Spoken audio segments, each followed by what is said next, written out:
To access your VTCTS, you first click on the bottom left-hand side of your laptop.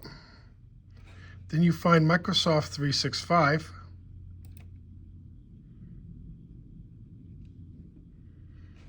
Once you're in, click on Apps, then Teams,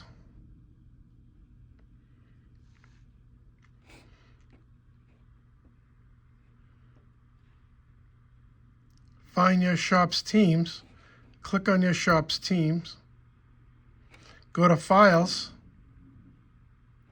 VTCTS Freshman 2024, click on the Excel doc. I put all the names in for you. You just click on the student. Decide whether it's 0 through 5, and then fill in the quarter. So quarter 1, there's a 1. Quarter 2, you can put a 3. Quarter 3, you can put a 3. So on and so forth. And when you X out, it'll save it. Thank you.